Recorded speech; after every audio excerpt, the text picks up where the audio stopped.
لا حول ولا قوة إلا بالله العلي العظيم. حسبنا الله ونعم الوكيل، نعم المولى ونعم النصير. بسم الله الرحمن الرحيم. الحمد لله رب العالمين بارئ الخلائق أجمعين، وهو أرحم الراحمين في موضع العفو والرحمة، وأشد المعاقبين في الشدة والنقمة.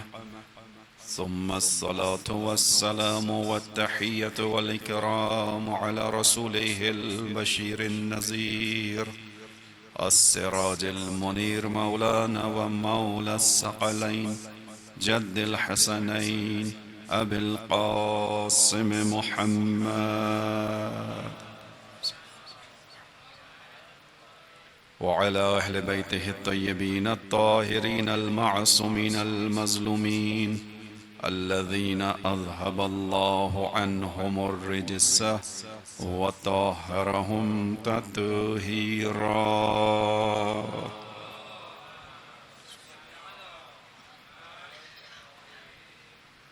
لا سيما قرة عين الرسول الزهراء البتول ومولانا صاحب العصر والزمان.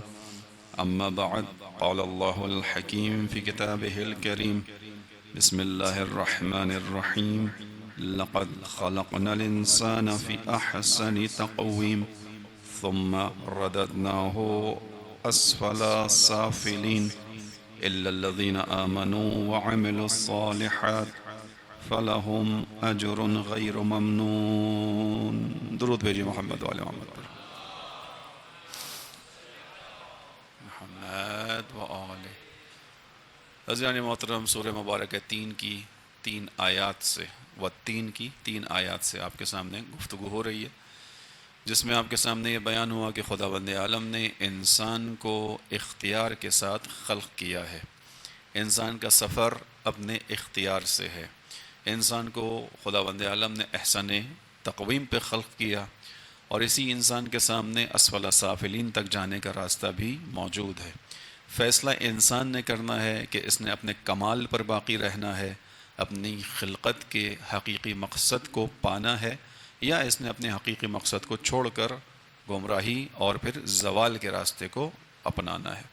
خداوند عالم کے نظام کے اندر زبردستی نہیں ہے. لا اکراہ فی الدین.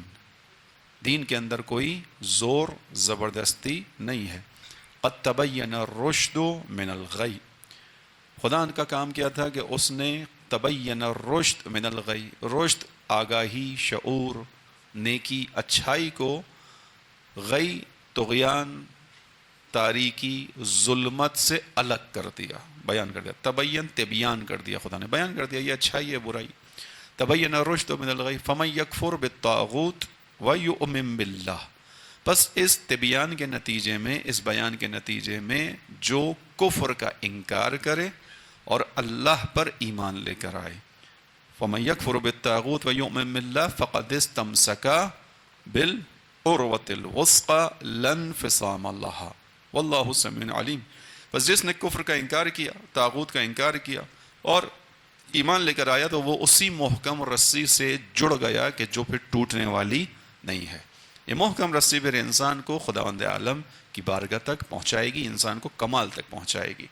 رسی کے کاموں میں سے ایک کام کیا ہوتا ہے؟ رسی کا کام دو طرفہ ہوتا ہے. ایک مرتبہ انسان ایک رسی سے نیچے کی طرف بھی اترتا ہے، اور ایک مرتبہ ایک رسی سے اوپر کی طرف بھی چڑھتا ہے.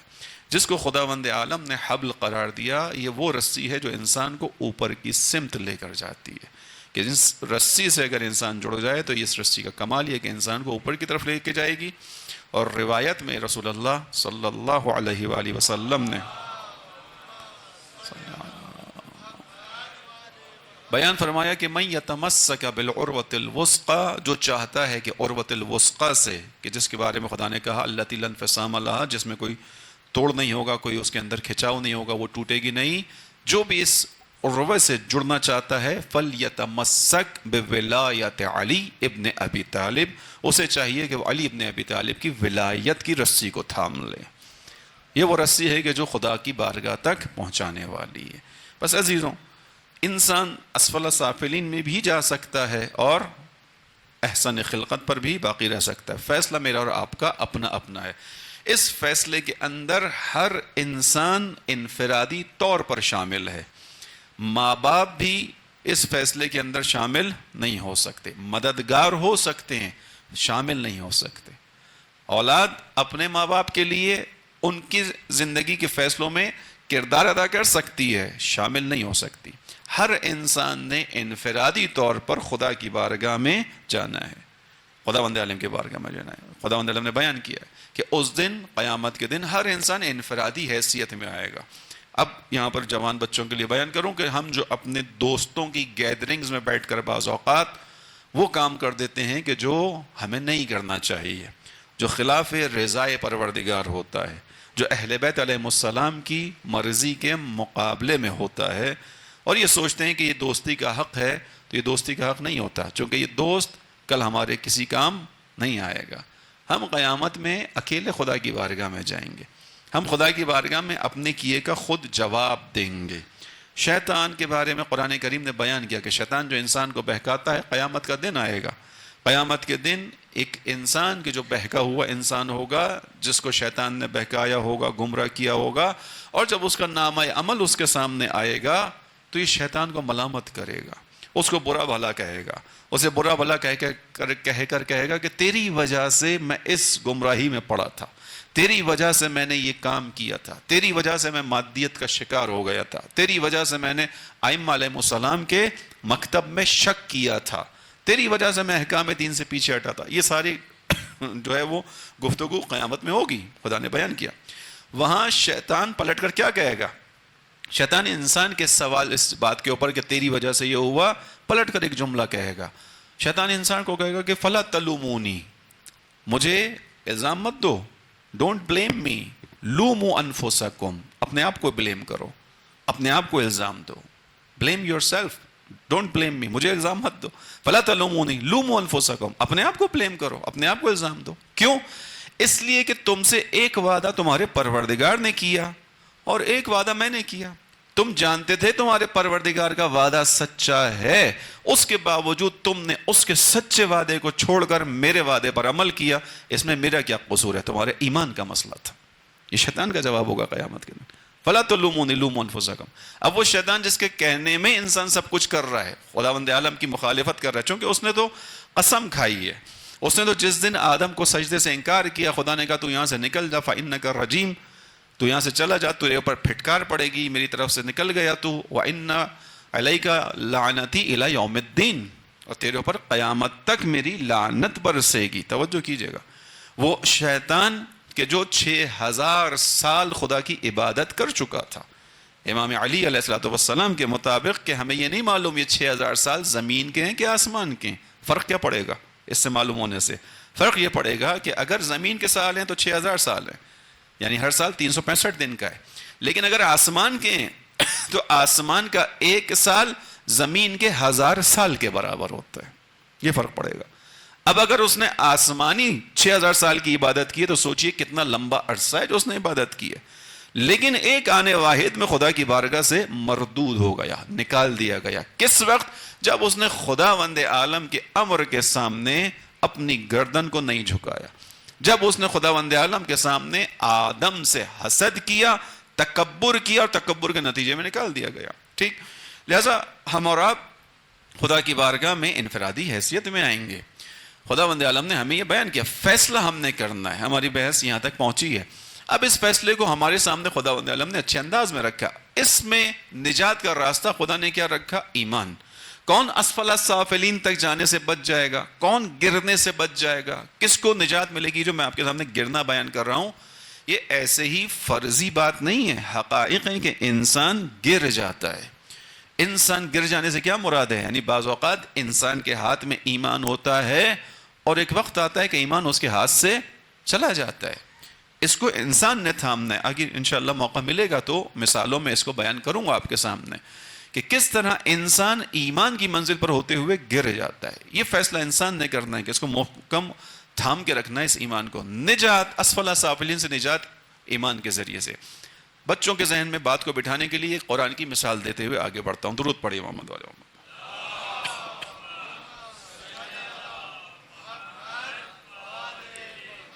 خوب غور سے سننا جوان بچوں. قرآن کریم نے ایک شخص کا تذکرہ بیان کیا.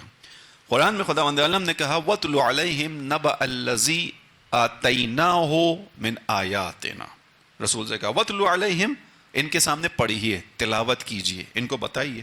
وَاتْلُ عَلَيْهِمْ نَبَأَ الَّذِي، اس شخص کی خبر، آتَيْنَاهُ مِنْ آيَاتِنَا، جس کو ہم نے اپنی نشانیاں دی تھیں، جس کو ہم نے اپنی نشانیاں آیات دی تھی. توجہ کیجئے گا، جس کو خدا اپنی آیتیں دے وہ معمولی انسان تو نہیں ہوگا، اس کا درجہ ہوگا خدا کی بارگاہ میں. وَاتْلُ عَلَيْهِمْ نَبَأَ الَّذِي آتَيْنَاهُ مِنْ آيَاتِنَا، ہم نے اپنی نشانیاں اس کو دی تھیں. لیکن اس کے بعد اگلی آیت کے ٹکڑے میں بیان کرتا ہے خدا کہ ہم نے اس کو آیتیں دی تھیں اور اس نے ان آیتوں سے منہ پھیرا. منہ پھیرنے کے بعد وَلَكِنَّهُ أَخْلَدَ إِلَى الْأَرْضِ، ہم نے آیتیں دی تھیں، نشانیاں دی تھیں، اس کو ہم نے ایمان کی اعلیٰ ترین منزل پر پہنچایا تھا. اس نے اپنے رخ کو پھیر لیا. جب رخ کو پھیرا تو نتیجہ کیا ہوا؟ اخلد الی الارض، یہ زمین یعنی پستی کی طرف مائل ہو گیا. توجہ کیجئے گا، پستی کی طرف مائل ہو گیا. یعنی خدا نے اس کو ایمان دیا تھا. ایمان کی اہمیت انشاءاللہ آگے بیان ہوتی ہے. ایمان دیا تھا، اس نے ایمان سے رخ پھیر لیا. اب جب ایمان سے رخ پھیرا پستی کی طرف مائل ہو گیا. اب جب پستی کی طرف مائل ہو گیا تو اس کا نتیجہ کیا نکلا وہ میں بھی بتاؤں گا. اس سے پہلے شخص کے بارے میں بتا دوں. کون ہے یہ بلعام باورا کے نام سے قرآن کریم میں سورہ بقرہ میں آیا ہے. بلعام باورا کون شخص ہے؟ ایک انتہائی اپنے زمانے کا متقی، پرہیزگار اور خدا وند عالم کی عبادت کرنے والا شخص ہے. اس قدر اس نے خدا کی عبادت کی کہ خدا وند عالم نے اس کو مستجاب الدعویٰ بنا دیا. جب وہ ہاتھ اٹھائے دعا کے لیے اس کی دعا قبول ہو جائے. اب یہ دعا کی قبولیت یعنی انسان خدا کی بارگاہ میں دعا کرے اور قبول ہو، اس کا مطلب ہے اس انسان کی خدا کی بارگاہ میں حرمت ہے. خدا اس شخص کو پسند کرتا ہے. خدا اس کے اٹھے ہوئے ہاتھ کو خالی نہیں پلٹاتا. اس شخص کی عزت ہے، اہمیت ہے خدا کی بارگاہ میں. تو یہ اہمیت کسی وجہ سے بنی ہوگی. خدا نے بیان کیا کہ ہم نے تو آیتیں دی تھیں، اس کو ہم نے تو اس کو نشانیاں دی تھیں. وَلَوْ شِئْنَا لَرَفَعْنَاهُ بِهَا، اگر ہم چاہتے مزید اس کو بلندی دیتے. آیت ہے وَلَوْ شِئْنَا لَرَفَعْنَاهُ بِهَا، ہم چاہتے مزید بلندی دیتے. وَلَكِنَّهُ أَخْلَدَ إِلَى الْأَرْضِ، لیکن وہ زمین کی طرف مائل ہو گیا، پستی کی طرف مائل ہو گیا. بلعام باورا کا تذکرہ حضرت موسیٰ کے زمانے کا ہے. حضرت موسیٰ کے زمانے میں یہ ایک حضرت موسیٰ کے علاقے سے دور رہتا ہے. مستجاب الدعویٰ ہے، لوگ اس کے پاس آتے ہیں، اس کو بڑا مانتے ہیں. حضرت موسیٰ تبلیغ کی نیت سے نکلے. انہوں نے علاقے میں جا کے لوگوں کو تبلیغ کی، خدا کا دین پھیلانا شروع کیا، خدا کے بارے میں بتانا شروع کیا. اور ساتھ میں یہ ہوتا تھا کہ جو نہیں مانتا تھا تو وہاں پہ پھر ظاہر ہے خدا کے حکم کے مطابق ایک جنگ بھی ہوتی تھی. بلعام باورا کے علاقے میں رہنے والے افراد اس کے پاس آئے اور آنے کے بعد اس سے کہا کہ ہم تمہارے پاس ایک حاجت لے کر آئے ہیں. توجہ سے سنیے گا، کس لیے سنا رہا ہوں؟ کہ انسان اعلیٰ ترین منزل پر ہونے کے باوجود گر سکتا ہے. ایمان کی اعلیٰ ترین منزل پر پہنچنے کے باوجود اسفل سافلین میں جا سکتا ہے. اور یہ قرآن بیان کر رہا ہے ہم سب کو اپنے ایمان کو بہت ہر روز کی بنیاد پر دیکھنا ہے. ایک مرتبہ ایمان لیا ہے کافی نہیں ہے. انشاءاللہ گفتگو میں آئیں گی یہ تفصیلات آپ کے سامنے. اس شخص کا ایمان اتنا زیادہ، اس کے پاس آئے یہ سارے لوگ، کہا ہم تمہارے پاس ایک حاجت لے کے آئے. کہا کیا حاجت ہے؟ کہا تم مستجاب الدعویٰ ہو، خدا وند عالم تمہاری حرمت سے دعاؤں کو قبول کرتا ہے. لوگ اپنی حاجتیں تم سے مانگتے ہیں، ہم بھی تم سے ایک حاجت مانگنے کے لیے آئے. کہا کیا ہے تمہاری حاجت؟ کہا ہم نے یہ سنا ہے کہ موسیٰ اس علاقے میں آ رہے ہیں. موسیٰ خدا کے نبی ہیں ہمیں پتہ ہے، لیکن ہم موسیٰ کے اوپر ایمان لانے کے لیے تیار نہیں ہیں. توجہ کیجئے گا، بنی اسرائیل تاریخ بشریت میں عجیب قوم گزری ہے. خدا وند عالم نے اس کو نعمتوں میں رکھا، لیکن اس کے باوجود اس قوم نے خدا کی نافرمانی پر نافرمانی کی ہے. وقت نہیں ہے کہ اس کی تفصیل میں جاؤں، لیکن بنی اسرائیل کی تاریخ کو قرآن میں پڑھ لیجئے گا، کم از کم انشاءاللہ بچے پڑھیں گے کہ خدا نے بنی اسرائیل پر نعمتیں نازل کی، آسمان سے آمادہ پکی پکائی غذا ان کو نازل کر کے دی تھی. زحمت بھی نہیں کی کرنے دی ان کو کہ تم خود سے بناؤ، آسمان سے غذا نازل ہوتی تھی، انہوں نے اس کی قدر نہیں کی. بنی اسرائیل کو خدا نے بڑی ناز و نعم میں رکھا. یہ وہ قوم تھی کہ جس نے اتنی جرت تھی کہ حضرت موسیٰ نے جب تبلیغ کی تو انہوں نے حضرت موسیٰ کے مقابلے میں کہا موسیٰ ہم تم پر ایمان لے کر نہیں آئیں گے، تمہیں جو کرنا ہو کر دو. آسمان سے عذاب نازل کروا سکتے ہو آسمان سے کروا دو، زمین سے کروا سکتے ہو زمین سے کروا دو، ہوا سے کروا سکتے ہو ہوا سے کروا دو. یعنی ایک چیلنج تھا. انتہائی جرت مند اس معنی میں کہ جری لوگ تھے، گریٹر جو ہے وہ ڈھیٹ لوگ تھے، نہیں مانتے تھے. یہ لوگ آئے، انہوں نے کہا کہ ہمیں پتہ ہے موسیٰ صحیح ہے، لیکن ہم ایمان نہیں لے کے آنا چاہتے. کیوں ایمان نہیں لے کے آنا چاہتے؟ اس کو سمجھ لو بچوں. اس لیے کہ وہ انسان ایمان سے بھاگتا ہے جو اپنی زندگی کو اصولوں کے تحت نہ گزارنا چاہتا ہو. سورہ قیامت کے اندر بیان ہوا کہ انسان کیا چاہتا ہے، بل یرید الانسان لیفجر امامہ. انسان طبیعتاً ایسا ہے کہ وہ چاہتا ہے اس کے آگے کوئی حد نہ ہو، کوئی رکاوٹ نہ ہو، کوئی اصول نہ ہو، جو چاہوں کروں. یہ کیا اصول آ گیا کہ اگر میں نامحرم کے سامنے سے گزر رہا ہوں، سامنے سے ایک اچھے چہرے والی لڑکی آ رہی ہے تو مجھے کہا جا رہا ہے کہ اپنی نگاہوں کو جھکاؤ. یہ کیا بات ہوئی؟ میرا دل ہے، میری مرضی. ایک لڑکی اسی نہ سوچے یہ کیا بات ہوئی کہ خدا بند عالم نے مجھے زندگی دی، ٹھیک ہے میری زندگی ہے. یہ کیا بات ہوئی کہ میں پردہ کر کے باہر نکلوں؟ مجھ سے کیوں کہا جا رہا ہے کہ اپنے آپ کو ایسے لے کر جاؤ کہ کسی نامحرم کی غلیظ نگاہوں کا نشانہ نہ بنو؟ سمجھ نہیں پا رہی کہ خدا تمہیں عزت دیتا ہے، خدا تمہاری تکریم کا قائل ہے، خدا تمہیں اچھا سمجھتا ہے، جب بھی کہہ رہا ہے کہ اپنے آپ کو حوث بازوں کی نگاہوں کا شکار نہ بناؤ. اس لیے تم سے کہہ رہے اپنے آپ کو ڈھانپ کے جاؤ کہ تم اس لیے نہیں خلق ہوئی ہو کہ تمہیں ہر کوئی بری نگاہ سے دیکھ سکے. نہیں، تمہاری ایک عزت ہے، حیا ہے، عافیت ہے. خوب انسان چاہتا ہے طبیعتاً آگے کوئی رکاوٹ نہ ہو، اس کو کوئی حدود نہ ہو، اس کو کوئی قیود نہ ہو، جو چاہے کرے. طبیعتاً انسان ایسا ہے. انہوں نے بھی کہا کہ ہم نہیں چاہتے کہ موسیٰ کی تبلیغ کا ہم پر اثر ہو، لہذا ہم تمہارے پاس حاجت لے کے آئیں. بلا میں باروں نے پوچھا حاجت کیا ہے تمہاری؟ کہا ہماری حاجت یہ ہے کہ تم چونکہ مستجاب الدعویٰ ہو، دعا کرو کہ تمہاری دعا قبول ہوگی. ہم نے تاریخ میں اس کا مشاہدہ کیا ہے، بس تم ایک دعا کرو کہ موسیٰ یہاں پہنچنے سے پہلے مر جائیں. مستجاب الدعویٰ ہے یہ اپنی حاجت لے کے آئے. قرآن کا قصہ ہے، قرآن میں جا کے دیکھے گا سورہ بقرہ کے اندر. اب جب اس سے یہ بات کی تو ایک دم سے اس کو ایک جھٹکا لگا کہ یہ کیسی بات کر رہے ہو، موسیٰ خدا کا پیغمبر ہے، میں پیغمبر خدا کے لیے دعا کروں کہ وہ یہاں پہنچنے سے پہلے مر جائے، اسے موت آ جائے، یہ کیسے ہو سکتا ہے؟ اب یہاں پر تاریخ بتاتی ہے، تفسیر کے اندر اس کو بیان کیا گیا، اس کی تفسیر کے اندر کہ جو آنے والے لوگ تھے نا، انہوں نے خوشامد کرنا شروع کی، اس کی خوشامد کرنا شروع کی، جس کو ہم فارسی میں کہتے ہیں کہ ہندو نے زیر بغل گذاشتن، یعنی اس کو پمپ کرنا کہ تمہارے ہوتے ہوئے ہمیں بھلا موسیٰ کی کیا ضرورت ہے؟ تم موجود ہو، تم جیسی بڑی شخصیت موجود ہے، مستجاب الدعویٰ ہو، خدا کے نزدیک ہو، خدا کے محبوب ہو، ہم تمہارے ساتھ چل رہے ہیں نا، موسیٰ کی کیا ضرورت ہے؟ لہذا تم دعا کرو موسیٰ نہ آئے، مر جائیں، ہم تمہارے ساتھ ہیں. توجہ کیجئے گا، تاریخ کے اندر بہت سے لوگ اطراف کے لوگوں کی وجہ سے، جن کو چمچے کہا جاتا ہے، ان چمچوں کی وجہ سے اپنے دین سے ہاتھ دھو بیٹھتے ہیں. یہ ہمارے سب کے ساتھ ہوتا ہے، بعض دفعہ علماء کے ساتھ بھی ہوتا ہے. علماء کے ساتھ کچھ چمچے ہوتے ہیں، وہ چمچے ان کو کیا کرتے ہیں؟ ہوا بھرتے ہیں، نتیجے میں وہ عالم اپنے راستے سے ہٹ جاتا ہے. عالم میں بھی ہوتا ہے، غیر عالم میں بھی ہوتا ہے، ہر جگہ ہوتا ہے. ٹرسٹیوں میں بھی ہو سکتا ہے، یہ انجمنوں میں بھی ہو سکتا ہے، ماتمیوں میں بھی ہو سکتا ہے. انہی چیزوں کی وجہ سے ہمارے اختلافات ہوتے ہیں، انہی چیزوں کی وجہ سے ہم آپس میں دست بگریبان ہو جاتے ہیں، انہی چیزوں کی وجہ سے. اس کو سمجھنا ضروری ہے. انہوں نے کہا کہ تمہارے ہوتے میں ہمیں کیا ضرورت ہے موسیٰ کی، تم ہو نا، کافی ہو ہمارے لیے، مستجاب الدعویٰ بھی ہو، دیندار بھی ہو، سب کچھ ہے. ان کی باتوں کا اثر اس شخص پر ہوا. اللہ اکبر. یہ جو آنے والے افراد تھے، ان کی باتوں کا اثر اس پر ہوا. اس نے قبول کیا کہ اچھا جب تم کہہ رہے ہو ہاں تم اچھے لوگ ہو، میں تمہارے ساتھ ہوں، تمہارا بڑا ہوں، تم مجھے بڑا مان رہے ہو، میں موسیٰ کے لیے بد دعا کرنے نکلتا ہوں. اب یہ نکلا، قرآن بیان کر رہا ہے، نکلا، ایک چڑھائی پر چڑھا، اپنی سواری پر سوار، اور اس کے بعد جب پہنچا اوپر کی طرف، تو اوپر کی طرف جب پہنچا اور جیسے ہی اس نے اپنے لبوں کو موسیٰ کے خلاف بد دعا کرنے کے لیے کھولا، اس کی زبان باہر لٹک گئی. اب اس کی مثال خدا قرآن میں ہی دے رہا ہے. توجہ کیجئے گا، شروع آیت کہاں سے ہو رہی ہے اور اختتام کہاں ہو رہا ہے. شروع احسن خلقت ہے، یعنی ایک ہی آیت میں آپ کو میری وہ بحث سمجھ میں آ رہی ہوگی، لقد خلقنا الانسان فی احسن تقویم ثم رددناہ اسفل سافلین. ابتدا کیا ہے؟ احسن تقویم.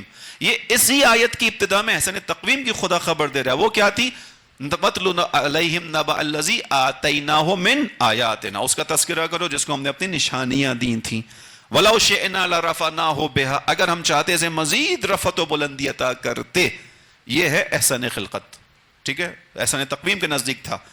اور جب اسفل السافلین کی طرف آیا، خدا بیان کر رہا ہے وَلَكِنَّهُ أَخْلَدَ إِلَى الْأَرْضِ، اس نے ہماری ان چیزوں سے رخ پھیرا، زمین پستی کی طرف مائل ہوا. اب اس کی مثال فَمَثَلُهُ مَثَلِ الْكَلْبِ، اس کی مثال تو کتے کی مثال ہے. اس کی مثال تو کتے کی مثال ہے. تم اسے چھیڑو گے تب بھی وہ زبان نکال کے او او کرے گا، تم اسے کچھ بھی نہیں کہو گے تب بھی اس کی زبان لٹکی ہوگی. عزیزوں یہ مثال ہے اسفل السافلین میں گرنے کی. کہاں سے گرا یہ انسان؟ کس بلندی سے گرا؟ مستجاب الدعویٰ، خدا کی بارگاہ میں آبرومند. وہ انسان جو خدا کی بارگاہ میں آبرومند تھا، خدا خود اس کو کہہ رہا ہے اتنا گر گیا کہ اب یہ میری نگاہ میں کتے کی مانند ہو گئے. یہ ہم سب کے لیے پیغام ہے، یہ قرآن ہے. لہذا ہمارے پاس اختیار ہے، یہ اختیار ہمارا ہی چلنا ہے. ہم اپنے اختیار سے یا بلندی کی طرف جائیں گے یا پستی کی طرف سے جائیں گے. درود پڑھیں محمد والے محمد.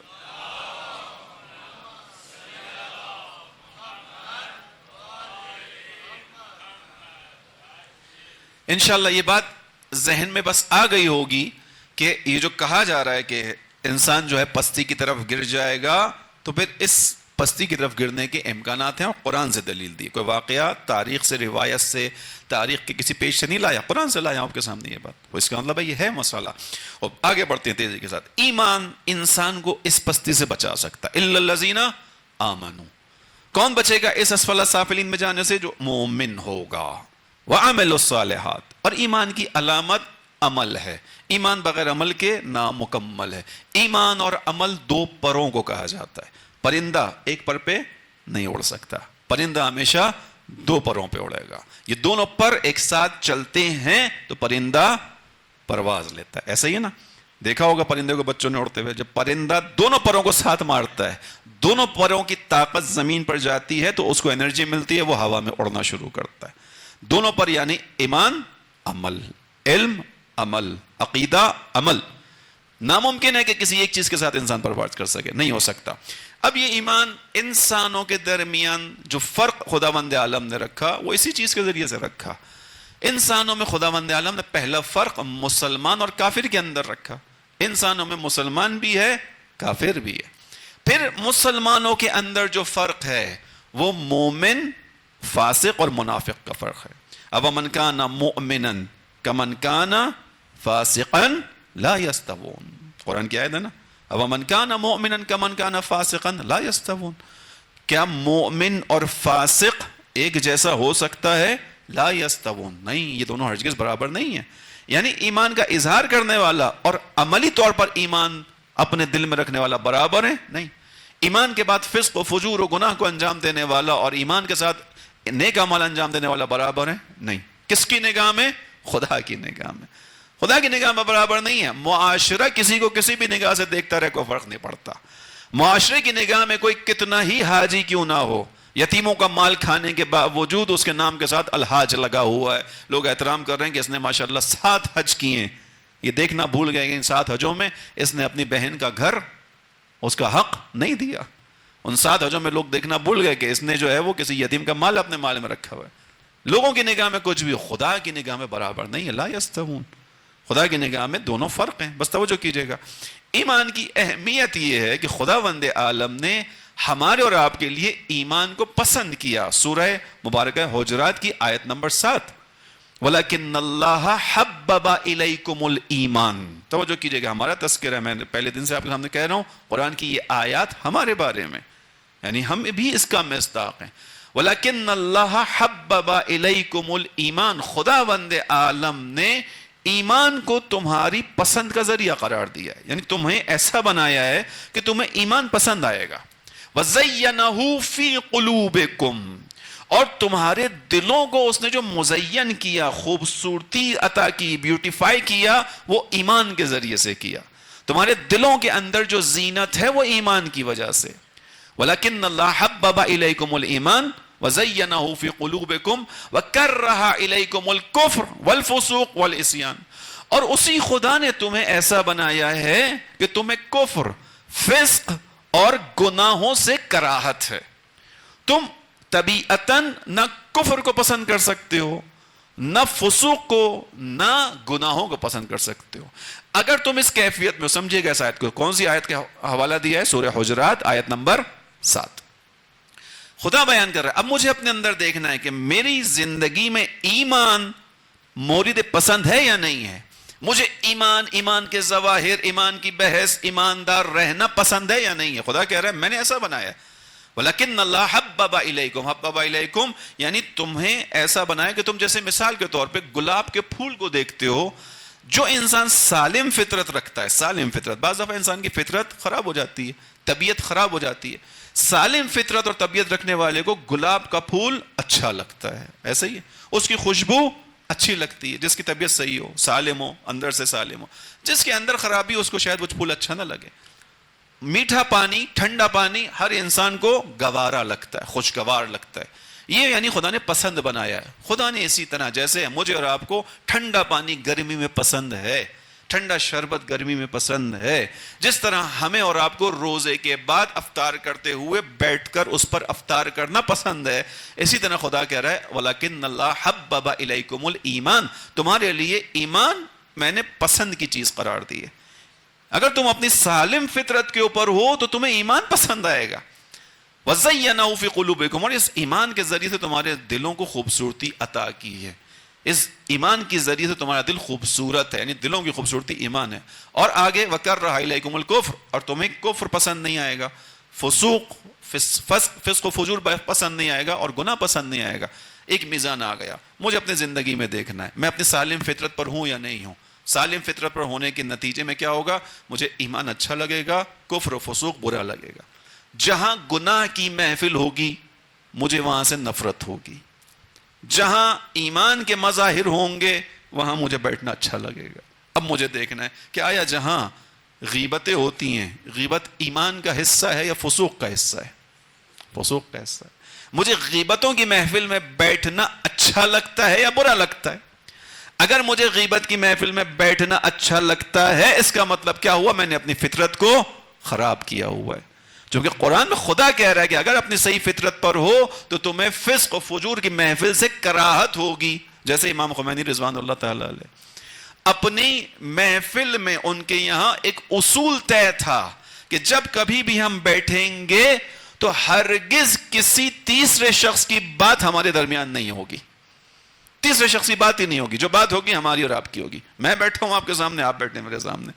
تیسرے شخص کی بات کیوں نہیں ہوگی؟ چونکہ تیسرے شخص کی جب ہم بات چھیڑیں گے تو غیبت کا چیپٹر کھلے گا، غیبت کی موقع ملے گا. جب غیبت کا چیپٹر کھلے گا تو کسی کی برائی کرتے ہوئے پھر دل میں مزہ آنا شروع ہوگا، پھر کسی کی بے عزتی کرتے ہوئے اس سے لطف اندوز ہونا شروع ہو جاؤں گا. اس کو قرآن میں خدا کہہ رہا ہے کہ تم کسی کی غیبت کرو گے تو ایسا ہے جیسے اپنے مردہ بھائی کی لاش سے نوچ نوچ کر گوشت کو کھاؤ.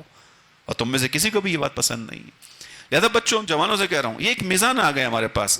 آیا وہ محفل کے جس کے اندر خداوند عالم کی نافرمانی ہو رہی ہے، معصیت ہو رہی ہے، وہ محفل مجھے اٹریکٹ کر رہی ہے یا نہیں؟ وہ محفل کے جہاں ایمان کی بحث ہو رہی ہے، جہاں درس کی بات ہو رہی ہے، جہاں اخلاق کی بات ہو رہی ہے، اہل بیت کی بات ہو رہی ہے، حتیٰ دنیا کے پازیٹیو چیزوں کی بات ہو رہی ہے، ٹیکنالوجی کی بات ہو رہی ہے. نگاہ کے اندر امام زمانہ کی حکومت ہے. بچے یہ سوچ رہے ہیں، بچے یہ باتیں کر رہے ہیں کہ ہم اس ٹیکنالوجی کو حاصل کریں تاکہ زمانے کے امام کی خدمت کر سکیں.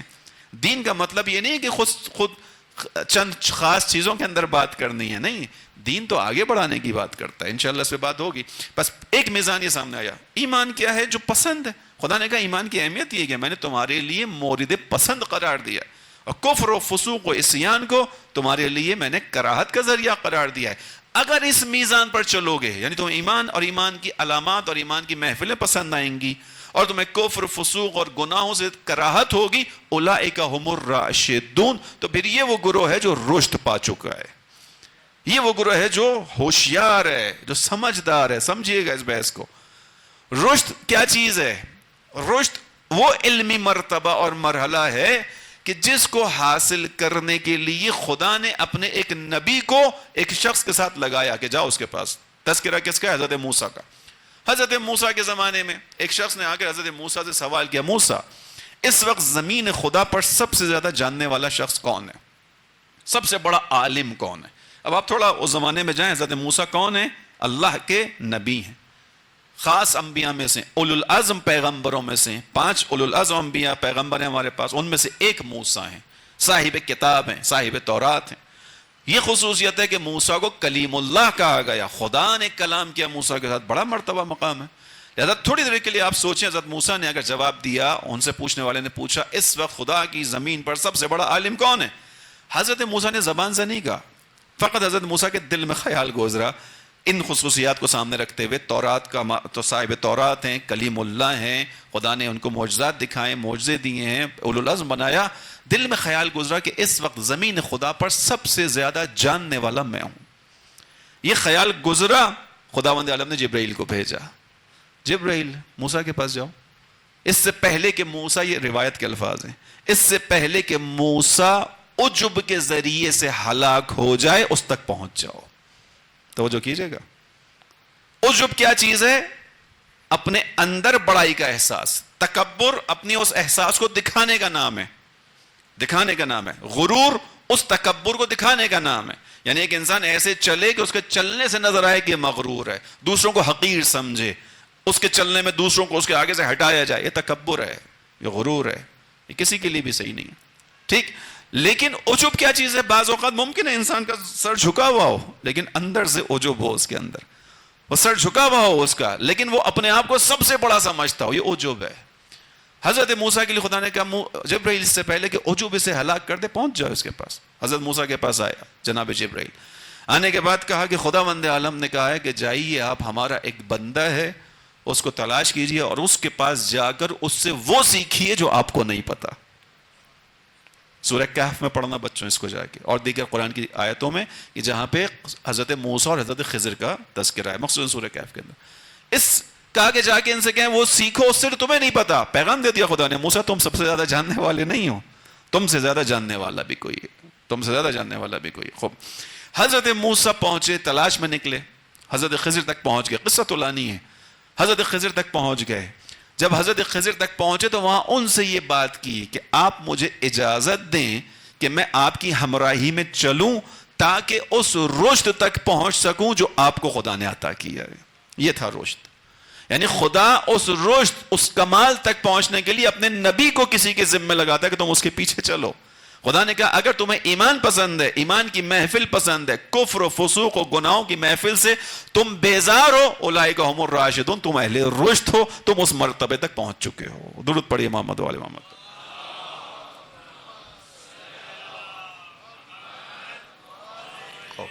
یہ ساری بحث کیوں ہو رہی ہے؟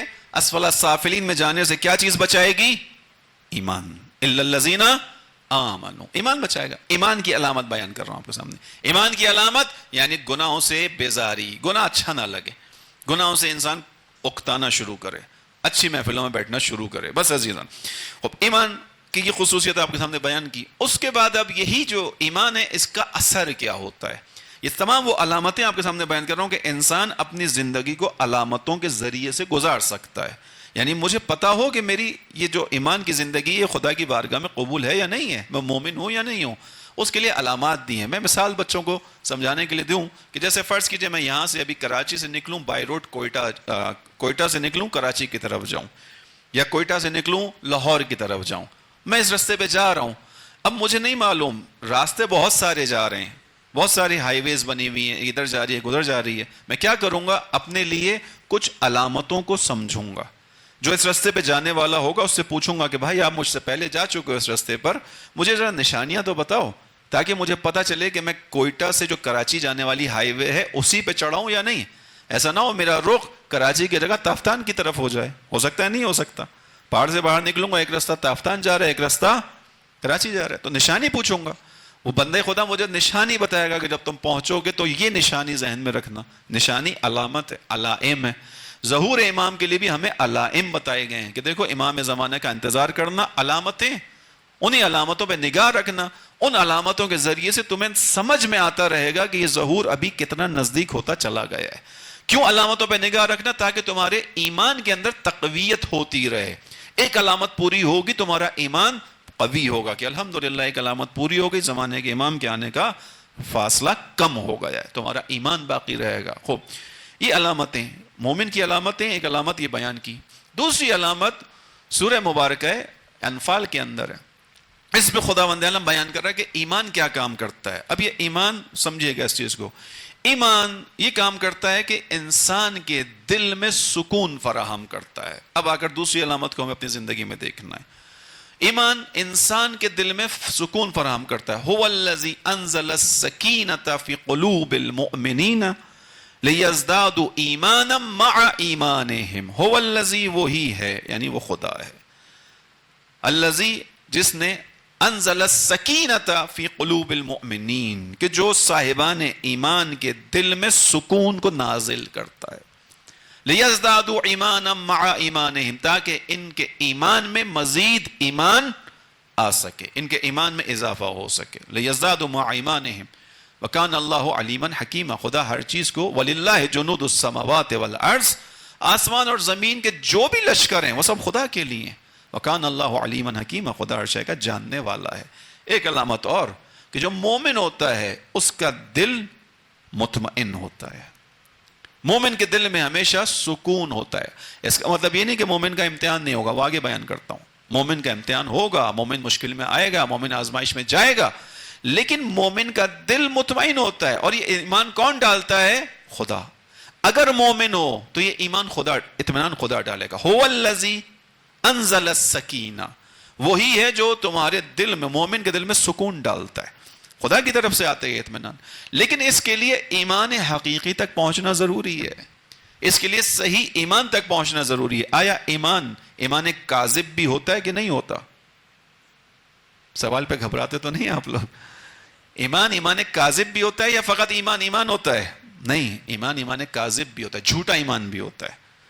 بالکل ہوتا ہے یا نہیں؟ فتح مکہ کے وقت رسول اللہ کے سامنے جس شخص نے آ کر رسول اللہ کے سامنے کھڑے ہو کے اپنے ایمان کا اظہار کیا, ہم کہتے ہیں اس کا ایمان سچا ایمان نہیں تھا, فقط اس نے اپنی جان بچانے کے لیے ایمان کا اظہار کیا تھا. فتح مکہ کے وقت بہت سارے لوگ آ گئے تھے اپنی جان بچانے کی خاطر کہ لا الہ الا اللہ محمد رسول اللہ, ایمان لے کر نہیں آئے. خوب, اس کو اور آسان کر کے بیان کروں. ہم اپنی مناجات کے اندر تعقیبات نماز ظہر میں دعا پڑھتے ہیں. تیزی کے ساتھ اس دعا کو اپنے ذہن میں دہرائیے ذرا. اللہم ارزقنا, پہلا جملہ اس کا, اللہم ارزقنا ایمانا صادقا. احسن, پہلا جملہ اللہم ارزقنا ایمانا صادقا. ترجمہ, خدایا مجھ کو ایمان صادق کا رزق عطا فرما. یہ آپ خود کرتے ہیں, یہ آپ کی دعا ہے. اس کا مطلب ہے آپ کہہ رہے ہیں خدا سے اللہم ارزقنا ایمانا صادقا. اس کا مطلب یہ کہ اس ایمان صادق کے مقابلے میں ایمان کاذب بھی ہے, جھوٹا ایمان بھی موجود ہے, پھر دھوکے والا ایمان بھی موجود ہے, پھر بناوٹی ایمان بھی موجود ہے, پھر ظاہری ایمان بھی موجود ہے. پھر اس کا مطلب ہے کہ ایک انسان ایمان کا اظہار کرے گا لیکن وہ مومن نہیں ہوگا. امام علی نے اس کے اندر بحثیں کی نا جو بلاغہ کے اندر, مومن ہونے کا اظہار کرے گا, مومن نہیں ہوگا. اسی لیے ہم سے کہا خدا بندے آدم سے مانگو, ہر روز دعائے نماز ظہر کے بعد اس دعا کو مانگتے ہیں, اللہم ارزقنا ایمانا صادقا. خدایا مجھ کو ایمان صادق یعنی سچا ایمان عطا فرما, میرا ایمان کاذب نہ ہو, جھوٹا نہ ہو. ذرا سی زمانے کی ہلچل کے اندر میرا ایمان ہاتھ سے نہ چلا جائے, ذرا سا میرے اوپر سختی آ جائے تو میں تجھ سے شکوہ کرنے کے لیے زبان نہ کھول دوں. ذرا سا میرے اوپر آزمائش آ جائے تو میں یہ نہ سوچوں کہ میں کس مذہب پر چل رہا ہوں کہ اس مذہب پر آنے کے بعد تو مشکلات ہی مشکلات ہیں. ایمان صادق عطا فرما. دوبارہ مثال آ گئی, ویسا ایمان, اب اپنے لیے بیان کر رہا ہوں, ویسا ایمان دے دے جیسا تو نے ابراہیم زکزکی کو دیا ہے. 6 بیٹے خدا کی راہ میں قربان کرنے کے باوجود اس کا قدم پیچھے نہیں ہٹتا, آگے ہی بڑھتا چلا جا رہا ہے. ایمان صادق عطا فرما. خدایا ایمان صادق. بس اس کا مطلب ہے کہ ایمان صادق کے مقابلے میں ایمان کاذب بھی ہے. بالکل ویسے ہی جیسے خدائے حقیقی کے مقابلے میں خدائے باطل ہے. خدائے حقیقی خدا ہے, آسمانوں پر رہنے والا خدا, اس کے مقابلے میں بت, جتنے بھی بت ہیں یہ حقیقی خدا ہیں یا باطل خدا ہیں؟ باطل خدا ہیں. آگے بڑھیے اس سے, ہادی برحق کے مقابلے میں ہادی باطل. ایسے ہی ہے نہیں ہے؟ قرآن کریم نے 2 امامتوں کا تذکرہ کیا. امامت یعنی آگے چلنے والا امام. پہلی آیت سنیے قرآن سورہ بنی اسرائیل, یوم ندعو کل اناس بامامہم. ہم قیامت کے دن ہر انسان کو اس کے امام کے ساتھ بلائیں گے. یوم ندعو کل اناس, کل کے معنی میں, ٹوٹلٹی کے معنی میں, ہر انسان کو اس کے امام کے ساتھ بلائیں گے. اب بچوں کے ذہن میں ایک سوال آ سکتا ہے کہ امامت کا نظریہ تو فقط شیعہ کے اندر ہے, امامت کا نظریہ تو ہمارا ہے, جو دیگر برادران اسلامی ہیں ہمارے وہ تو امامت کو نہیں مانتے. اب اس کو سمجھ لو. پہلے قرآن کی اس آیت کو ذہن میں رکھنا. کبھی امامت کی بحث ہو کسی کے ساتھ، اچھے انداز میں اس کو سمجھانا. وہ تم سے پوچھے کہ کیوں امامت کو مانتے ہو، کہنا قرآن کریم کے مطابق مانتے ہیں، رسول کی حدیث کے مطابق مانتے ہیں. دو چیزیں بتا دیتا ہوں. سورہ بنی اسرائیل کی آیت نمبر 71 یا 72 ہے. اس میں یوم ندعو کل اناس بامامہم، ہم قیامت میں ہر انسان کو اس کے امام کے ساتھ بلائیں گے. یہ آیت اس بات کی طرف دلیل ہے کہ ہر انسان کا کوئی نہ کوئی امام ہوگا. ایک بات. رسول اللہ نے بھی حدیث میں ارشاد فرمایا، اور یہ حدیث رسول اللہ برادران اہل سنت کی کتابوں میں، معتبر کتابوں میں موجود ہے. اس حدیث کا انکار ان کے یہاں بھی کوئی نہیں کرتا اور کوئی نہیں کر سکتا. وہ حدیث کیا ہے؟ من ماتا ولم یعرف امام زمانہ ماتا میتۃ الجاہلیہ. جو شخص بھی اپنے زمانے کے امام کی معرفت کے بغیر مر جائے وہ جاہلیت کی موت مرتا ہے. ان دو چیزوں کو ہمیشہ ساتھ رکھنا. یوم ندعو کل اناس بامامہم، قیامت میں ہر انسان کو اس کے امام کے ساتھ بلائیں گے. رسول اللہ نے بھی فقط یہ نہیں کہا کہ جو مر جائے امام کو نہ پہچانے، نہیں، ولم یعرف امام زمانے ہی، اپنے زمانے کے امام کو نہ پہچانے. اس کا مطلب ہے کہ ہر انسان کے زمانے میں کوئی امام ہوگا، اسے پہچاننا ہے. اگر اس نے نہیں پہچانا جاہلیت کی موت مر جائے گا. ٹھیک. اب یہاں پر جب ہر انسان کا پھر کوئی نہ کوئی امام ہوگا تو جو 12 اماموں کو نہیں مانتے وہ بھی کسی کو مانتے ہوں گے نا. پھر وہ کس کو مانتے ہیں؟ والذین کفروا، جنہوں نے اللہ کا انکار کیا، رسول کا انکار کیا، رسول کے بعد علی کی ولایت کا انکار کیا. ان کا بھی کوئی نہ کوئی سربراہ ہے، طاغوت ہے، اس کے پیچھے چل رہے ہیں. لہذا قیامت کے دن خداوند عالم ہر کسی کو امام کے ساتھ بلائے گا. اور اسی طرح خدا نے 2 امامتوں کا تذکرہ قرآن میں کیا. ایک امامت حق ہے، ایک امامت باطل ہے. یہاں سے بات وہاں لے کے گیا، ہادی برحق ہادی باطل. امامت حق ہے وَجَعَلْنَهُمْ أَئِمَّةً يَهْدُونَ بِأَمْرِنَا، یہ وہ ائمہ ہیں جو حق کی طرف دعوت دیتے ہیں. وَجَعَلْنَهُمْ أَئِمَّةٌ يَهْدُونَ، یہ ہدایت کرتے ہیں، بِأَمْرِنَا، ہماری طرف. یہ وہ گروہ ہیں جو حقیقی امام ہیں. دوسرا بھی گروہ ائمہ ہے، وَجَعَلْنَهُمْ أَئِمَّةً يَدْعُونَ إِلَى النَّارِ، یہ وہ لوگ ہیں جو اپنے پیچھے چلنے والوں کو آتش جہنم میں لے کے جاتے ہیں. نظام امامت ہے، بس سمجھیے گا. امامت برحق، امامت باطل، ایمان صادق، ایمان کاذب. مسجد حق، مسجد باطل ہے یا نہیں تاریخ کے اندر؟ مسجد حق مسجد قباء، مسجد باطل کون سی مسجد؟ زرار. کون سی مسجد؟ جس کو منافقین نے بنایا تھا. مسجد حق مسجد قباء مسلمانوں نے بنایا تھا، جو ہے وہ کھجور کی ٹہنیوں سے بنایا تھا. مسجد اس کے مقابلے میں بنائی گئی مسجد زرار، جو محکم تھی، مستحکم تھی، دیوار تھی، اینٹ تھی، بظاہر اچھی مسجد تھی، لیکن منافقین نے اس لیے بنائی تھی کہ مرکزیت کو توڑا جا سکے. سمجھیے گا اس بحث کو، جو کوئٹہ کے لیے بہت اہم بحث ہے. مرکزیت کو توڑنے کے لیے منافقین نے ایک اور مسجد بنائی، جس کو مسجد ہے، خوب غور کیجئے گا ان باتوں کے اوپر، اس کا ظاہر مسجد والا ہے، اس کا رخ بھی قبلے کی طرف ہے.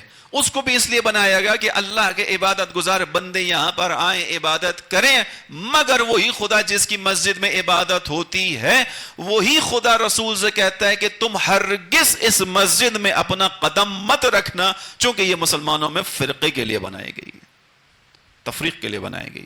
تو مسجد حق بھی ہے، مسجد باطل بھی ہے. حق کی مسجد ہے جس کو رسول اللہ نے اپنے صاحب کے ساتھ بنایا، باطل جس کو منافقوں نے بنایا. توجہ کیجیے گا. خدا کہہ رہے اس مسجد کو گرا دو. اللہ اکبر. خدا یہ مسجد ہے تیرے نام پہ بنی ہے. خدا کہہ رہا ہے ہاں میرے نام پر بنی ہے، گرا دو اس کو، چونکہ اس کی بنیاد درست نہیں ہے، اس کی بنیاد نفاق پر ہے. سمجھیے گا. آپ بات کو آگے بڑھا دوں. مسجد حق اور مسجد باطل ہو سکتی ہے عزیزوں، تو عزاداری حق بھی ہوتی ہے، عزاداری باطل بھی ہوتی ہے. عزاداری بھی ہے، عزاداری حق بھی ہے، عزاداری باطل بھی ہے. وہاں پر مسجد زرار کا جو ظاہر تھا مسجد والا تھا، خدا خبر دے رہا ہے اس کی بنیاد اچھی نہیں ہے، اس کی بنیاد نفاق پر ہے، لہذا اس کو گرا دو، اس پر توجہ نہ دو، مسجد قباء میں نماز پڑھو. اسی طرح عزاداری حق بھی عزاداری باطل بھی ہے. آپ سے دنیا نے طاقت لگا کر عزاداری کو چھیننے کی کوشش کی ہے، چھین نہیں سکا. ایسے ہی آج جانے کا خداوند عالم نے سعادت دی. شہداء کا جو قبور تھی وہاں پر ایک قبر شہید پر لکھا ہوا تھا، شعر مجھے پورا یاد نہیں رہتا بعض اوقات، اس میں لکھا اس طرح سے تھا کہ ہم جناب سیدہ کی دعا ہیں اور اس کی وجہ سے یہ گریہ وزاری کرتے رہیں گے، ہم اپنی جان دے دیں گے، عزاداری سے پیچھے نہیں ہٹیں گے. یہ ایک شہید کی قبر پہ لکھا ہوا تھا. اس شہید نے یہ فقط یعنی جس نے بھی شعر لکھا اس شہید کی عکاسی کی ہے, اس نے جان دے دی اپنی, قربان ہو گیا اس مکتب کی خاطر, پیچھے نہیں ہٹا عزاداری سے. عزاداری کو آپ سے کوئی لے نہیں سکتا, چھین نہیں سکتا. میں نے پہلے آپ کے سامنے بیان کر دیا. نتیجے میں کیا کرے گا؟ انحراف ڈالے گا. عزاداری کا ظاہر تو ظاہر ہی رکھے گا, عزاداری کا ظاہر تو خراب نہیں کر سکتا کوئی, لیکن حقیقت میں جو مقصد عزاداری ہے, فکر عزاداری ہے, حرمت عزاداری ہے, اس کو پامال کر دے گا. عزاداری کا مقصد امام حسین علیہ السلام کے نزدیک ہونا ہے, ائمہ کے نزدیک ہونا ہے. ائمہ کے نزدیک ہونے سے مراد کیا ہے؟ یعنی ان کے پیچھے پیچھے چلنا, ان کے پیچھے پیچھے چلنا یعنی اپنی خواہشات کو قربان کرنا. میں نے اس کی مثال آپ کے سامنے دی تھی, سلمان کی مثال 2 دن پہلے. آج ایک اور مثال سن لیجیے سلمان کی. سلمان کیوں سلمان بنے؟ ہم سلمان کو پسند کرتے ہیں کہ نہیں کرتے؟ سلمان کا پہلے درجہ سن لیں خدا کی بارگاہ میں. کیا درود پڑے گا مل کے محمد محمد.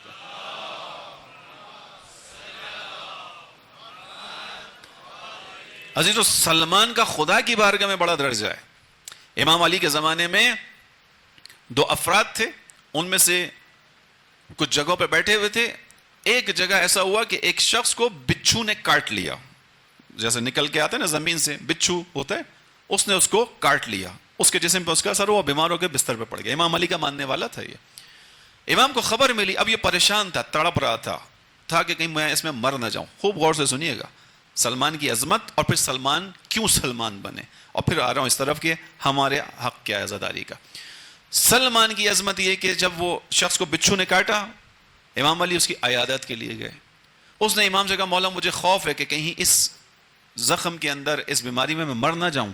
امام نے کہا گھبراؤ نہیں, میں تمہیں بتا رہا ہوں تم اس میں نہیں مرو گے. جانتا ہے امام علی کو, امام پہ ایمان رکھتا ہے, جانتا ہے خدا بند عالم کی حجت ہے, اطمینان ہو گیا, ٹھیک ہے نہیں مروں گا اس کے ذریعے سے. امام نے کہا انشاءاللہ ٹھیک ہو جاؤ گے. امام چلے گئے. بیماری طولانی ہو گئی, وہ جو زہر جو بھی تھا اس کا اثر اس کے جسم میں باقی رہا. پھر اس نے امام سے درخواست کی آنے کی. امام اس سے ملاقات کے لیے گئے. اس نے کہا مولا آپ نے کہا تھا کہ مروں گا نہیں, ٹھیک ہو جاؤں گا. امام نے کہا میں نے کہا ہے ٹھیک ہو جاؤ گے, وقت لگے گا. پھر امام نے اس سے پوچھا تم جانتے ہو تم اس بلا کا شکار کیوں ہوئے؟ غور سے سنیے گا اس کو. جانتے ہو تم اس بلا کا شکار کیوں ہوئے؟ تمہیں کیوں بچھو نے کاٹا؟ کہا مولا نہیں پتا, آپ بتائیے. کہا تم فلاں دن فلاں جگہ پر ایک لوگوں کے درمیان بیٹھے ہوئے تھے, اور جب وہاں بیٹھے ہوئے تھے تو وہاں بیٹھے ہوئے لوگوں نے سلمان پر تہمت لگائی, سلمان کے بارے میں برے الفاظ استعمال کیے. تم وہاں موجود تھے, تم نے سلمان کا دفاع نہیں کیا, تم نے سلمان کی حمایت نہیں کی, اس کے نتیجے میں تم پر یہ بلا نازل ہوئی. سلمان کا مقام پہچانا. سلمان کی حمایت نہ کرنے پر خدا اس دنیا میں سزا دے رہا ہے, امام علی بتا رہے ہیں اس کو. تو اگر ہمارے سامنے ائمہ علیہم السلام کی کوئی شان میں گستاخی کرے اور ہم اس کے بارے میں بے خبر رہیں, لا تعلق رہیں, تو ہم پر بھی مشکلات آئیں گے. پھر مکتب کے اوپر اگر کوئی بری زبان کھولے اور ہمارے سامنے مکتب اسلام, مکتب حقانیت خداوند عالم کے حوالے سے برا بھلا کہا جائے, ہم خاموش رہیں, ہم پر عذاب آئے گا. قرآن کریم کو ہماری آنکھوں کے سامنے جلایا جائے, 1 مہینے میں 2 بار جلایا جائے, اور ہم اس سے لا تعلق رہیں اور کہیں کہ ہمیں مسئلہ نہیں ہے. تو سویڈن میں ہونے والا ایک واقعہ ہے, یہ کتاب حق ہے, ثقل اصغر ہے, اکبر ہے. انی تارکن فیکم الثقلین کتاب اللہ و عترتی اہل بیتی. یہ وہ قرآن ہے کہ جس کی تلاوت نوک نیزہ پر امام حسین نے کی ہے. میں اگر اس قرآن کی نسبت, اس کی بے حرمتی کی نسبت اپنے آپ کو سوچوں میرا کوئی ذمہ نہیں ہے, یقیناً میرے اوپر کوئی مشکل آئے گی. سمجھے گا قرآن کا درجہ سلمان سے بہت زیادہ ہے. اور سلمان, امام علی نے بیان کیا, چونکہ تو نے سلمان کی حمایت نہیں کی, تو خاموش رہا, تیرے سامنے سلمان کو برا بھلا کہا گیا, تہمت لگائی گئی, اس کی وجہ سے یہ ہوا. یہ سلمان کی عظمت ہے. سلمان یہاں تک پہنچے کیسے, بس یہ بیان کروں, مصائب کی طرف آ جاؤں. عزیز سلمان پہنچے کیسے یہاں تک؟ ایک راوی نے نقل کیا کہ میں اپنے کھیت کے اندر کھڑا ہوا پانی دے رہا تھا. زمین پر جب پانی پڑتا ہے کچی زمین کے اوپر, تو اس پہ ایسا ہوتا ہے کہ جب کوئی نزدیک سے گزرتا ہے تو اس پہ قدم کے نشان بنتے ہیں. اس نے کہا کہ میں زمین میں پانی دے رہا تھا, چھڑکاؤ کر رہا تھا زمین کا, میں نے دور سے دیکھا 2 افراد آ رہے ہیں, 2 افراد آ رہے ہیں. جب میرے نزدیک پہنچے میں نے دیکھا کہ وہ 2 افراد کون ہیں, آگے آگے امام علی ہیں, پیچھے پیچھے سلمان ہے. یہ 2 افراد کہتے ہیں میرے سامنے سے آئے, گزرے, سلام و دعا ہوا, میں نے مولا کو سلام کیا, مولا نے سلام جواب, آگے گزر گئے. کہتے ہیں میری نگاہ پڑی زمین کے اوپر. غور سے سنیے گا, بچوں سے کہہ رہا ہوں. جب میں نے زمین پر توجہ کی تو مجھ کو نظر آیا کہ فقط ایک جوتے کے نشان ہیں, دوسرے جوتے کا نشان ہی نہیں ہے. ایک جوتے کے نشان ہے. اب آپ سوچئے یہ کیسے, یہ کیا ہوا, ان میں سے کوئی ہوا میں چلا کیا؟ نہیں, سلمان امام کے پیچھے پیچھے چل رہے ہیں, اور جس جگہ امام کا قدم اٹھتا ہے سلمان اپنا قدم وہاں رکھتے ہیں. توجہ کیا آپ نے؟ ائمہ کے پیچھے چلنا سلمان سے سیکھے کوئی. حتی ظاہر کی بات کر رہا ہوں, باطن تو میں نے اس دن بتا دیا چھٹے امام کا, کہ سلمان وہ ہے جس نے اپنی خواہشات کو اپنے مولا کی خواہشات پہ قربان کیا تھا. یعنی اپنے ائمہ کے مقابلے میں اس کی کوئی خواہش ہی نہیں تھی, جو امام چاہتا ہے وہ میں نے کرنا ہے. اسی لیے امام علی علیہ السلام کا جس وقت رسی کا وقت آیا, ان کے ہاتھ میں رسی ڈال کے کھینچا جانے لگا, بعض اصحاب کا ہاتھ تلوار کے قبضے تک آیا, سلمان کا ہاتھ اپنے تلوار کے قبضے تک نہیں آیا. سلمان کے بارے میں کیا ہے کہ سلمان ایمان کے 10ویں مرحلے پر ہیں, یعنی ایمان کی جو اعلیٰ ترین منزل ہے اہل بیت کے بعد سلمان کے پاس ہے. لوگوں کے ذہن میں سوال پیدا ہوا کہ سلمان کو غضب کیوں نہیں آیا, سلمان اس دن جوش میں کیوں نہیں آئے. باقی لوگوں نے تلوار کے اوپر ہاتھ ڈالا, بعض نے نیام سے کھینچا, امام نے اشارہ کر کے روک دیا. سلمان نے کام نہیں کیا. سوال پیدا ہوا, لوگوں نے پوچھا, امام نے جواب دیا, اس لیے کہ سلمان کی نگاہیں میری نگاہوں کو دیکھ رہی تھیں. سلمان کی نگاہ میری نگاہوں کو دیکھ رہی تھی. سلمان میرے حکم کا تابع تھا, لہذا اگر میں نے اشارہ نہیں دیا تو سلمان اپنی مرضی سے ان حالات میں بھی اپنے پر کنٹرول رکھے گا, اپنی مرضی سے تلوار کے دستے پر ہاتھ بھی نہیں لے کے جائے گا. یہ ہے سلمان, یہ ہم سے مانگا گیا ہے. امامت حق, امامت باطل, عزاداری حق, عزاداری باطل. عزاداری باطل کے ذریعے سے آپ کو, مجھ کو اہل بیت کا نام سکھایا جائے گا, بتایا جائے گا, حقیقت سے دور کیا جائے گا, عمل کے میدان سے دور کیا جائے گا, راستے سے ہٹایا جائے گا, وحدت کی چیزوں سے دور کر دیا جائے گا. ہماری اور آپ کی بقا کا ضامن وحدت ہے, اتحاد ہے, اسی اتحاد کو اس عزاداری کے ذریعے سے پامال کیا جائے گا. عزیزوں, اس کو سمجھنے کی ضرورت ہے. بس ایمان ہمارے لیے جو آج کی ہماری بحث گزر گئی, وہ کیا بحث ہے؟ ایمان نجات دے گا اسفل سافلین میں جانے سے. ایک اسفل ایمان کی علامات میں خداوند عالم نے کیا بیان کیا؟ خدا نے کہا کہ مومن اور فاسق الگ الگ ہوتے ہیں. 2, تیسرا خدا نے بیان کیا کہ اپنی فطرت جس کی سالم ہوگی اس کو ایمان پسند آئے گا, ایمانی محفل پسند آئے گی, اس کو گناہوں سے کراہت ہوگی, اس کو گناہ کفر پسند نہیں آئے گا, اور جب وہ ایسا کرے گا وہ رشد کی منزل تک پہنچے گا. 3 اور چوتھی چیز جو آپ کے سامنے بیان کی, وہ کیا بیان کی کہ ایمان صادق بھی ہوتا ہے اور ایمان کاذب بھی ہوتا ہے. میں اور آپ اسی لیے اپنی نماز ظہر کی دعا میں کہتے ہیں اللہم ارزقنا ایمانا صادقا, خدایا ہمیں ایمان صادق عطا فرما. اور ایمان صادق اگر انسان کے پاس ہو تو پھر یہی انسان اپنے زمانے کے اولیاء کا ساتھ دیتا ہے. اگر ایمان صادق انسان کے پاس نہ ہو, ایمان کاذب انسان کے پاس ہو, تو پھر وہ اپنے اولیاء خدا کا ساتھ دینے کی صلاحیت نہیں رکھتا. بس عزیزوں,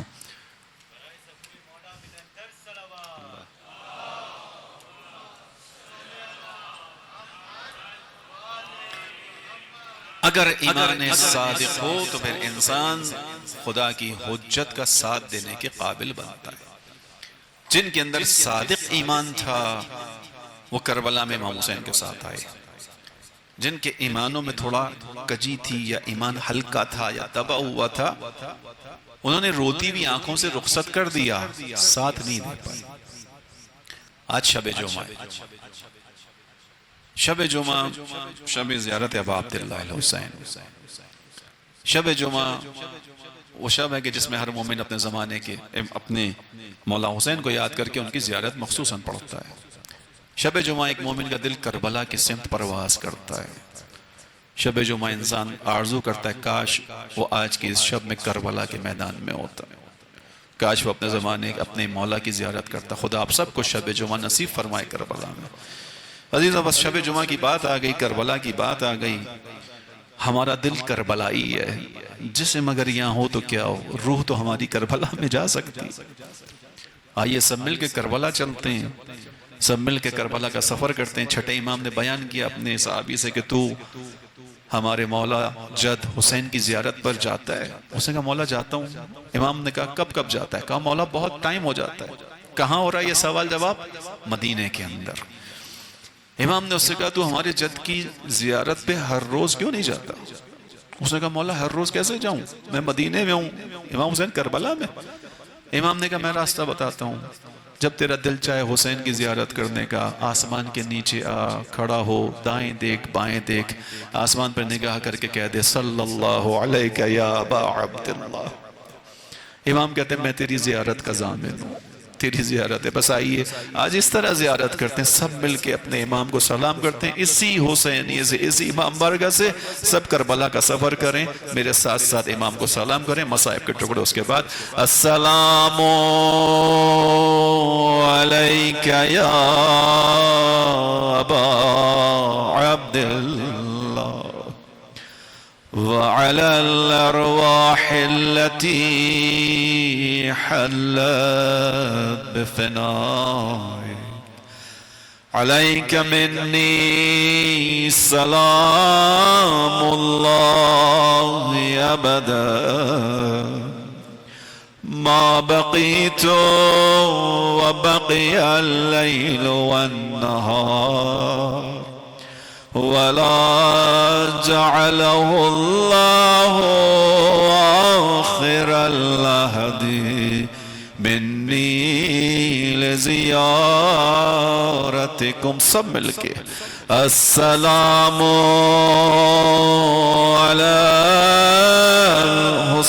الحسين وعلى علي ابن وعلى أولاد الحسين وعلى بس عزیز و شب جمعہ روایت کے مطابق انبیاء کو، اولیاء کو، اوصیاء کو، صلحاء کو، صالحین کو، سب کو شب جمعہ اجازت ملتی ہے کربلا حسین کی زیارت پر آئیں۔ خدا جانتا ہے کون کون کربلا زیارت کے لیے آتا ہے۔ فقط ایک واقعہ اور اس کے بعد آپ کی زحمت تمام کروں۔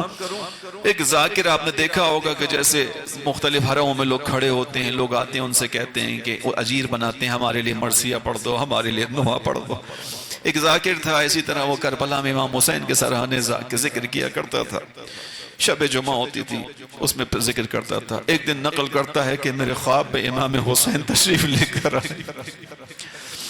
خواب میں آنے کے بعد مجھ سے کہتے ہیں میں تجھ سے ایک بات کرنا چاہتا ہوں، تجھ سے ایک درخواست ہے۔ ہاتھ جوڑ کر کہتا ہے مولا حکم کیجیے۔ امام کہتے ہیں کہ تو شب جمعہ میرے حرم میں جو زیارت پڑھتا ہے، جو مصائب پڑھتا ہے لوگوں کے لیے، میں تجھ سے اتنا چاہتا ہوں تو شب جمعہ میرے حرم میں علی اکبر کے مصائب نہ پڑھا کر۔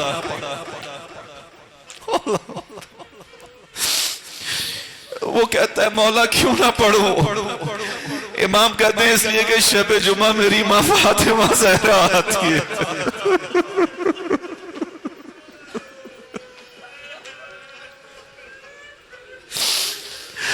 میری ماں سے علی اکبر کے مصائب برداشت نہیں ہوتے۔ تو جو مصائب پڑھتا ہے میری ماں سے برداشت نہیں ہوتا۔ میں چاہتا ہوں تو شب جمعہ میرے حرم میں علی اکبر،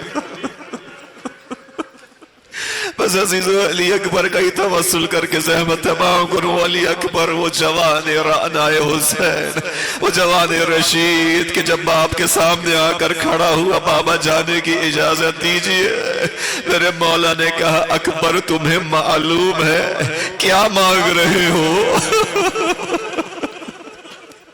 ایک باپ سے مرنے کی رضا مانگ۔ بس علی اکبر آ کر کھڑے ہوئے بابا جانے کی اجازت۔ اللہ اکبر عزیزو میرا حسین میرا مولا جس نے سب کے لاشوں کو اٹھایا، مگر ایک وقت ایسا آیا علی اکبر پر ایک نگاہ ڈالی، مگر نگاہ حسرت، نگاہ ودا۔ اس کے بعد اپنی داڑھی کو ہاتھ میں پکڑ کر کہا اللہم اشہد علی ہؤلاء القوم، خدا گواہ رہنا اب اس قوم کے سامنے وہ جا رہا ہے کہ جو اشبہ الناس برسول رسولکا خلقا و خلقا و منطقا، جو خلقت میں، خلق میں، سیرت میں تیرے نبی کی مانند تھا۔ اور اے خدا جب ہمیں تیرے نبی کو دیکھنے کی آرزو ہوتی تھی علی اکبر کو دیکھا کرتے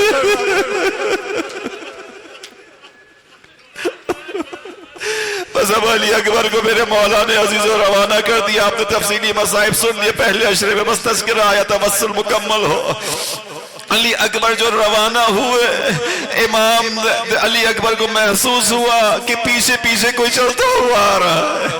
پلٹ کر دیکھا بابا پیچھے پیچھے آ رہے ہیں، سواری سے اترے، بابا اجازت دے دی تھی۔ عباس اہل دل نے نقل کیا، میرے مولا نے جواب دیا اکبر کاش کوئی تیری طرح کا بیٹا ہوتا، تجھے حسین کے دکھ کا اندازہ ہوتا۔ بس عزیزو اب جو علی اکبر سوار ہوئے، سواری پر چلنے لگے، میرے مولا کی آواز آئی اکبر جتنا ممکن ہو پلٹ پلٹ کر دیکھتے رہنا۔ عزیزو کتنا شدید تھا اکبر کا میدان میں جانا۔ بس وہ آخری وقت جب علی اکبر کی آواز آئی علیکہ منی السلام یا ابتا، اے میرے بابا میرا آخری سلام قبول کیجئے، ھذا جدی رسول اللہ، یہ رسول اللہ میرے سرہانے آ گئے ہیں۔ حسین زمین کربلا میں سنبھل نہ سکے، ارے میرا مولا زمین کربلا پر گر گیا۔ کچھ فاصلہ ایک گھٹنیوں کے پل طے کیا، میرا آواز دی آئینہ آئینہ یا بنی، ارے میرے لال مجھے نظر نہیں آ رہا، مجھے آواز دے۔ بس وہ مرحلہ عزیز میرا مولا اپنے جوان کے لاشے تک کسی طرح پہنچا۔ اب جو پہنچا دیکھا جوان ایڑیاں رگڑ رہا ہے، روح نکلنے والی ہے۔ میرا مولا اپنے جوان کے لاشے کے نزدیک بیٹھ گیا، اپنے رخسار کو اپنے رال کے رخساروں پر رکھا۔ وَعَلَى الدُّنْيَا بَعْدَكَ لَفَا، ارے دنیا پہ تیرے